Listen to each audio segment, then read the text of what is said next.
This is the brief on geometric integration of spherical caps and volumes.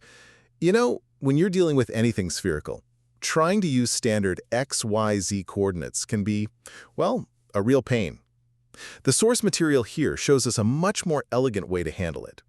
Just switch to cylindrical coordinates. It's this fundamental trick that makes calculating the volume of shapes like hemispheres or spherical caps so much simpler. So how does it work? First up, let's look at setting up a half sphere. We define it using φ for the radial distance out from the center on the flat base, and φ for the angle you swing around.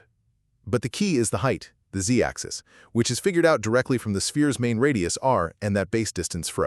It perfectly maps the curve. Okay, second, to actually calculate the volume, you need the right integration element. And in cylindrical coordinates, that is ρ d phi dz. That little rho in the front is everything. It's what makes the scaling work correctly as you move away from the center. And we know this works because it gives us that famous formula for a hemisphere's volume, exactly 2/3 pi r cubed. And finally, this whole method adapts beautifully if you just want the volume of a spherical cap, a slice cut off the top by a flat plane. You just need to adjust your integration limits. Your height, z, now goes from that flat cut at height h up to the sphere's curved surface. And your radius φ just sweeps out from the center to the edge of that slice. It just goes to show how a simple change in coordinates is all you need to tackle these complex curved volumes with ease.